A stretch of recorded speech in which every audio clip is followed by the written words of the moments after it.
Welcome, Annette. I believe the last time I saw you, we were doing shots in Albuquerque. Yeah, that's yes, yes, that's what we do. It's our tradition. That is, Also saluting the late Erin O'Reilly. Yeah, yes, fabulous yes. lady. I don't know if you knew this, but Erin and I were friends. Well, so were we. We were Hmm. good friends. She was actually my mentor. Oh, In cool. fact, if it wasn't for Erin, I would not be a published author. Wow. So yeah, they my first book was horrible. It had because I didn't really know what I was doing. I just thought, I'll just give it a try, and I sent it in, and then they must have seen something about it that was worth publishing. So she said, we see something, but it needs a lot of work. So she worked with me for like 3 months together to get it to the point where it was even ready for editing. So, Uh, yeah, I have a special place. Erin and Nancy, or Erin's gone now. Affinity Rainbow Press. Let's give a shout out to that publishing company. Yes, let's do that for sure. Uh, Yes, it's a great publishing company. It really is. most Uh, definitely. and once a year in Austin, I get to see them, Yeah, yeah. and they bought me dinner once a year. So, Except for they haven't had the thing in Austin for a several years while. now. They were going to try to do it, I know, around COVID time because we were trying to get together with Erin, um, one last time before she passed, and that didn't happen because of COVID, and so kind of sad. Yeah. I have a question. How many books have you released?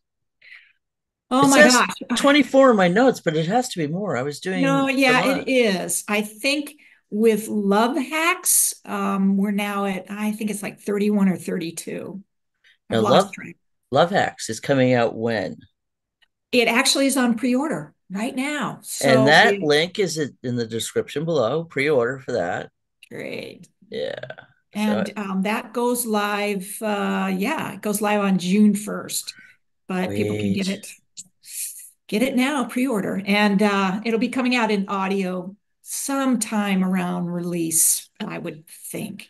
The narrator is actually going to start working on that soon. Sweet. Yeah, Uh, but you just released recently The Next Generation. I did. That one came out March 1st. This is uh this is the spin-off series. So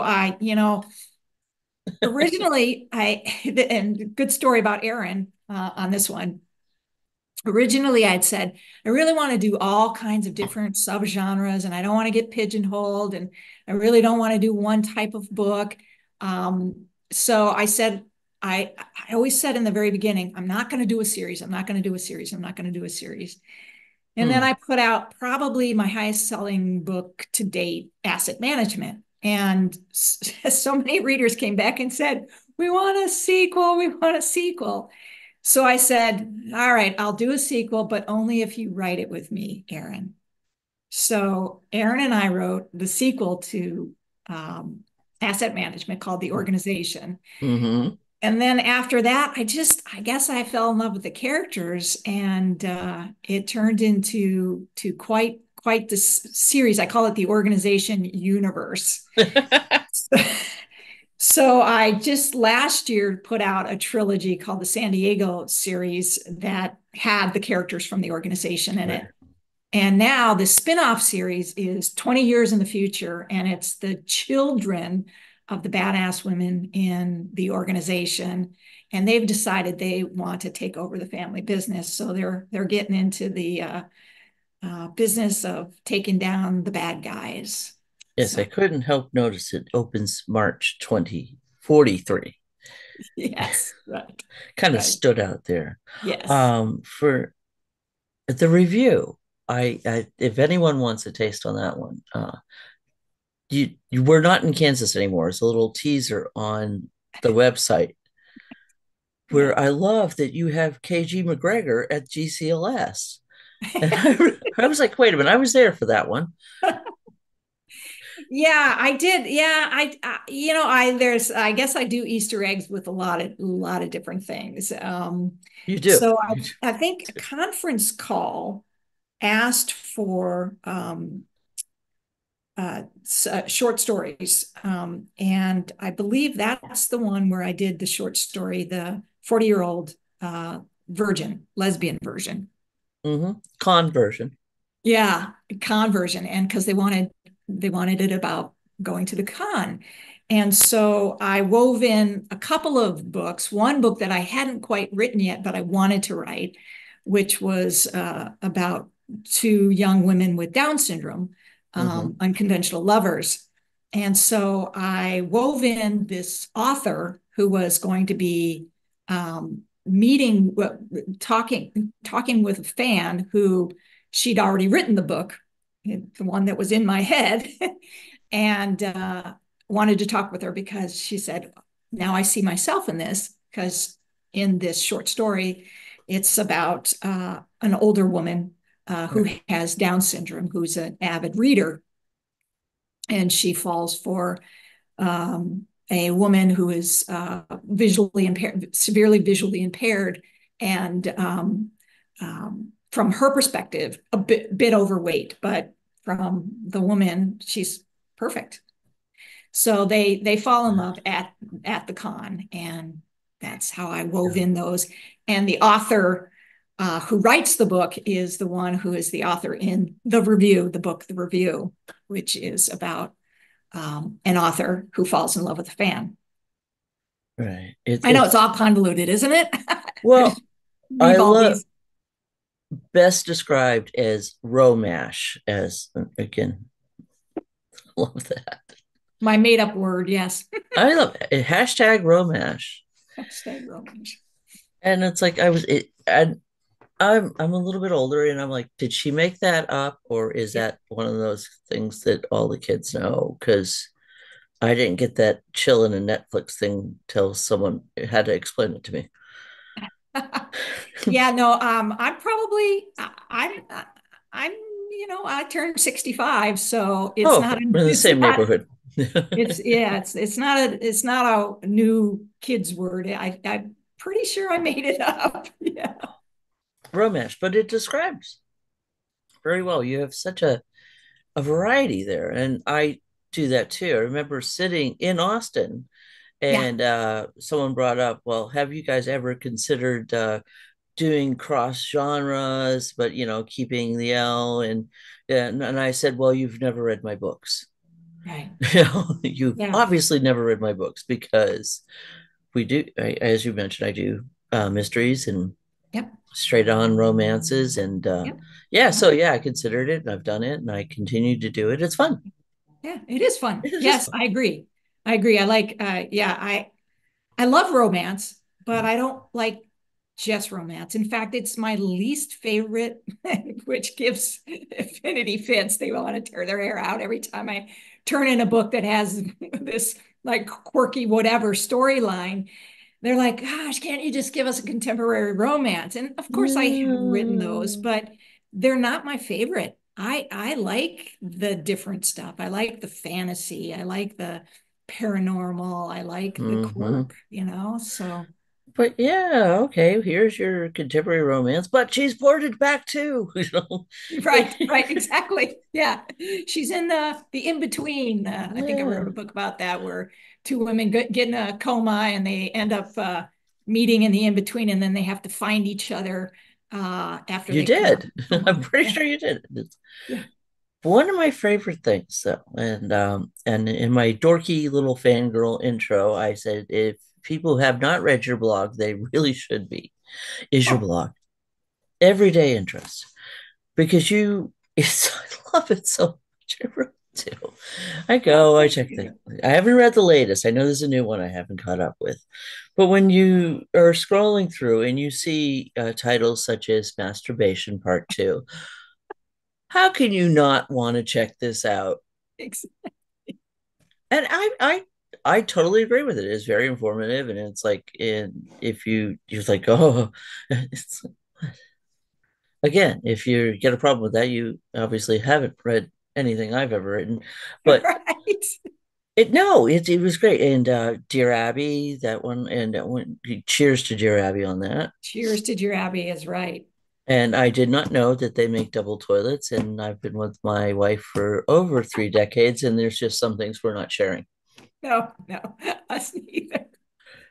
So if you're not read Annette's blog, tapping on that's gonna make a fun noise. You should. You really, really should. Thank you. Thank you. That they're really fun to write. Although it does get sometimes I really have to think about, okay, what's going to be my topic this week? And I have taken some time off from time to time, but usually something will pop up. I scroll through I'm a avid reader of news, so I am constantly on my iPad scrolling through the news. And there's some very interesting little stories that pop up here and there. And something will pop up and I'll go, oh, that'd be a good thing to do a blog on. And in fact, the masturbation one came from that. The one about Part two, not part just two, yeah. Part one was, I think, something I read somewhere, and I decided, oh yeah, this would make a good blog.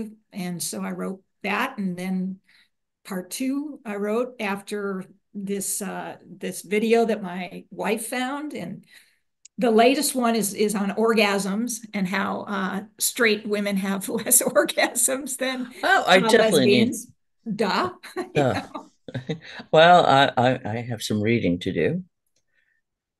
Hey, but yeah, and it is. You watch the news and on YouTube, and as you put it in the double toilet story, that you end up going down some rabbit holes and I do. looking into these things. It's like that can't possibly be a real thing.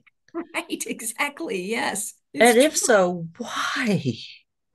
Exactly. That's my favorite thing to do. And is to do something that's kind of, a little fun and humorous. I mean, there definitely is humor in some of the blogs that I write, but there's also a bit of education. Hmm. So, because I'll dig deep and try to find different stories and different information and different research studies, et cetera, to also provide some kind of educational component, not just, to write a blog to write a blog.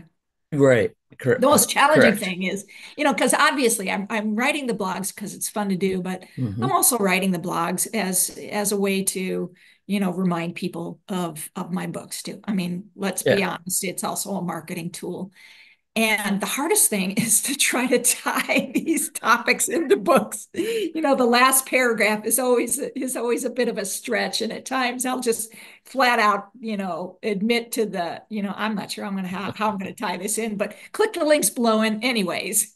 Oh yeah. And oh, by the way, did I mention my new book? Right, right, exactly.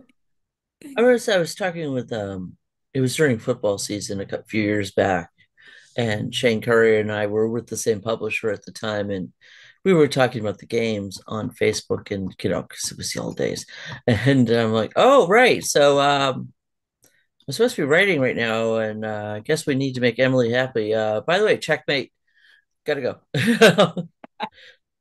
Did I mention I'm working on checkmate right now? Okay, did I do my job? Go Right, Pats. right, right, right. Yeah, yeah. What was your first book? Help me out here. It was Live Forever, Love Forever, which was a paranormal book. Yay. So it was kind of a coming of age paranormal book. So it had definitely had a good love story to it. But I included vampires and shapeshifters in it. And, naively, I thought to myself, well, who doesn't like lesbian vampires? I thought it would be super, super popular, right? But back then, which was, wow, gosh, almost 10 years ago, Mm-hmm. um, contemporary romance was really it. And vampires, paranormal, they did not sell well. So did not do all that well. It eventually made money for Affinity, but it took a while to sort of catch on, probably Well, Yeah, let's face it, if it was about the money, yeah. Yeah, exactly. Yeah. So thankfully, the second book I did, which was Asset Management, the spy thriller, that actually did well. So that sort of saved my bacon. And I think they continue to then offer me contracts. Well, they have a lot of faith in their authors, and they have some very good They authors. do. They do. They're very good at helping authors, and it is like a family. I'm very, very loyal to Affinity.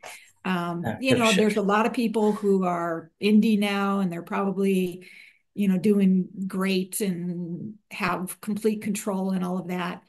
But the two very big reasons why I would never go indie unless, there's been one book that they were like, this is just a bridge too far. Your Greek mythology and stuff. We're going to pass on that. So I did publish that independently, but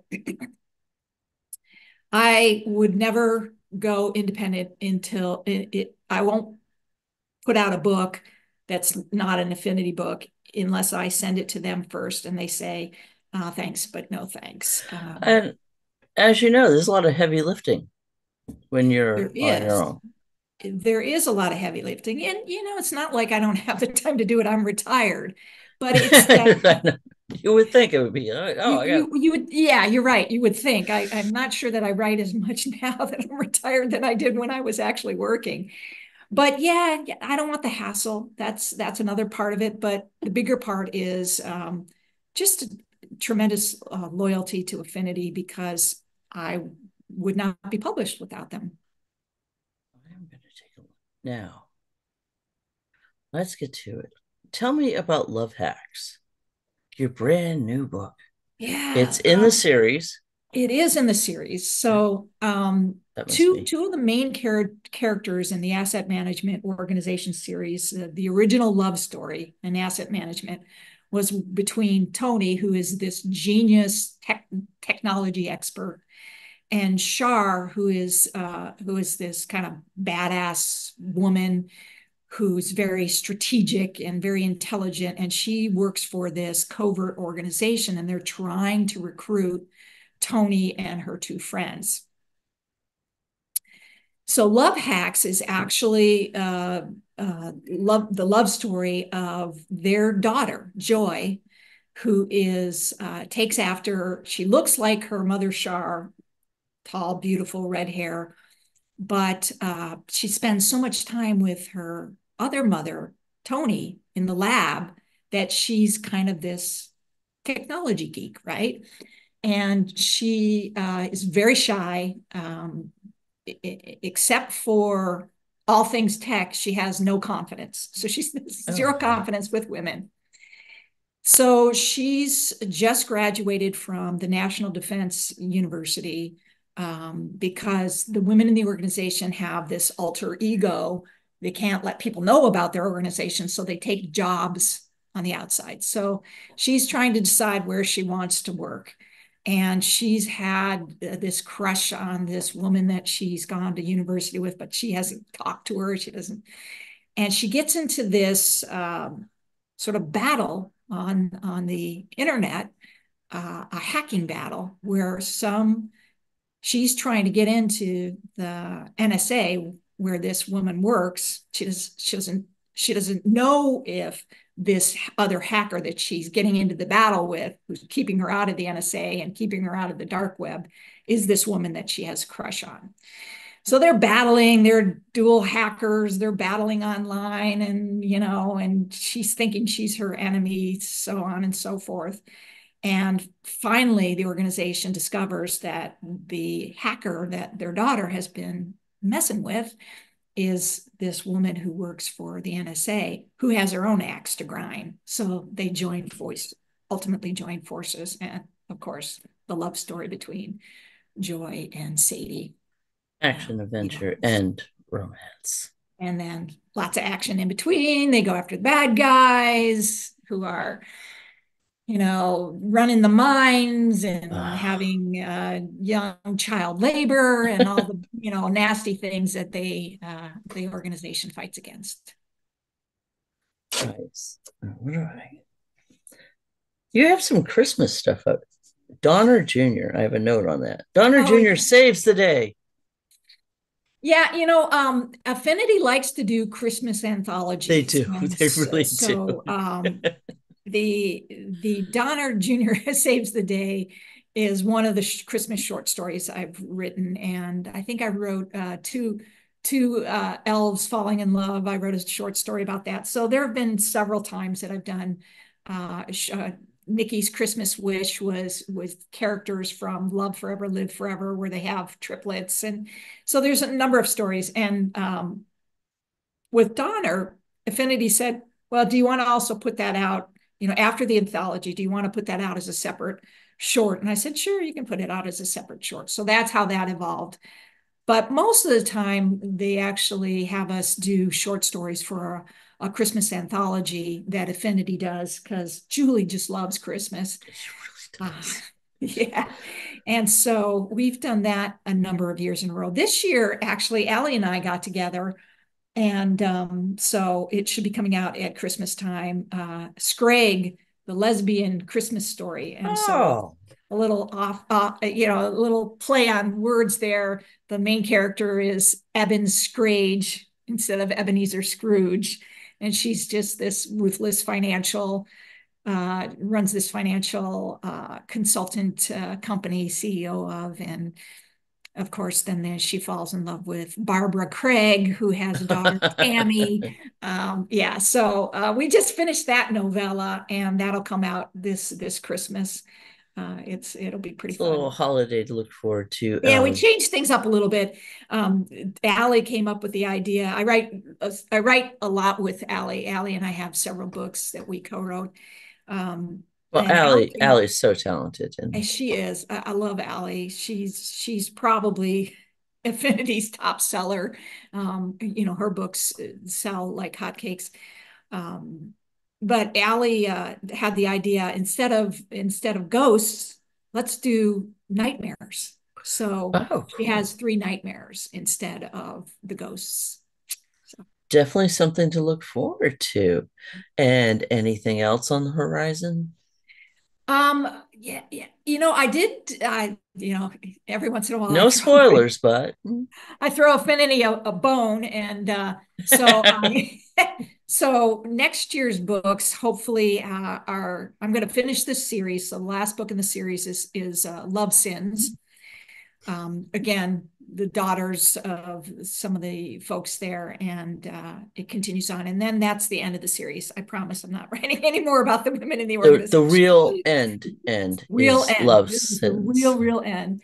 But I was sometimes I get my ideas from TV shows or news stories or whatever. So there was a TV show called The Ultimatum, the queer version. I don't know if you've ever seen it. No, I have Oh not. gosh, I was like, it was a guilty pleasure. I got sucked in. So what the ultimatum is about is it's about couples where one of them wants to get married, the other doesn't. And so it's coming kind of like a reality show. They come on this island or some tropical paradise, they come together. And at the end of the 6 weeks, I guess they're there for 6 weeks, the end of the 6 weeks, either there's a proposal or what they do is they switch people midway through. So you kind of date the first week or so to find out who you're going to live with as a fake wife or whatever. Oh, that's So you're craziness. I know it's totally crazy. I know. So it's like you swap. So they got these couples who are living together, right? And then after that, the couples live with their partners for 3 weeks, and then they decide, are they gonna, is the one who didn't want to get married, are they going to pop the question or not? Or are they going to go with a new person? Or are they going to go away single? That's it. Basically, if you're not going to get married, if you're not ready for commitment, then I'm moving on. So Right. those are the three outcomes. So you have to watch the show. So I based I based a book on that. I called it the Love Demand, which is this reality show based on the TV series The Yeah, Ultimatum. Mavis is going to be checking her streaming systems and Oh, check it out. It's just awful. And of course there are a couple of the women that you just like, oh, you just hate them. You're just like, oh, how could she be with her, sort of thing. And you want to then marry her, really? And I've had friends in those situations, and that's when you take that step back, go, as long as you're happy. yeah, right, right. She's Yeah, so you awful. have to watch it. So there was definitely a favorite that I was like rooting for. Uh, anyways, so that's that one. And then I thought, I mean, I just have the weirdest ideas. So the next one that's going to be coming out Thank next year goodness. sometimes is called The Kitten Trap. And the movie The Parent Trap. Yes. Okay, so it's instead of the kids trying to get the parents back together, it's kittens, two little black kittens who uh, plan, and so there's a reason why they're separated, and the kittens have to try to get them back together. Growing up, I had such a crush on the adult Haley Mills. Yes, yes. Yes. So I love the titles of your books. The Panty Thief comes to mind. I mean, that alone, people are going to buy the book. You know, One would hope. That was a fun story to write. Yeah, that was um it was a you know fun there's book. always there's always themes, sub themes. That one was about basically addiction, obsession, and Mhm. one of the characters actually had an addiction to stealing panties. Not something you see in everyday Right, reading. right, yes, But no, that is something I enjoy is that you're touching on subjects that don't normally come up, right, but are real. It's like, yes, yes. yes, I enjoy your work a lot. Thank you, appreciate it. Yeah. Oh, we're running a little shy on time. Okay. And you do have a podcast, and the name of the podcast is Triple A storytelling on the road to good storytelling. So it's triple A podcast on the road to good storytelling. And I will provide you with those links that you can put up. we can put up the We links. do a monthly, and we're going to be having you on. I'm going to be delighted. I will Yes, try to read something from either The Brass Ring or my new book, yes, Playland, yeah. because who'd want to kill a dominatrix? I love that. Yeah. And this comes from my former career as a bartender. Right. Yeah. Looking forward to Love Hacks and then Love Sins, and Awesome. that's awesome. Thank you. And like I said, feel free to hit like and subscribe. Thank you for joining me, Annette. Thank you so And much. It was such an honor for you uh, to have me on. oh no, thanks. I love it. And we're gearing up. And let me just say goodbye to everyone. Bye. And and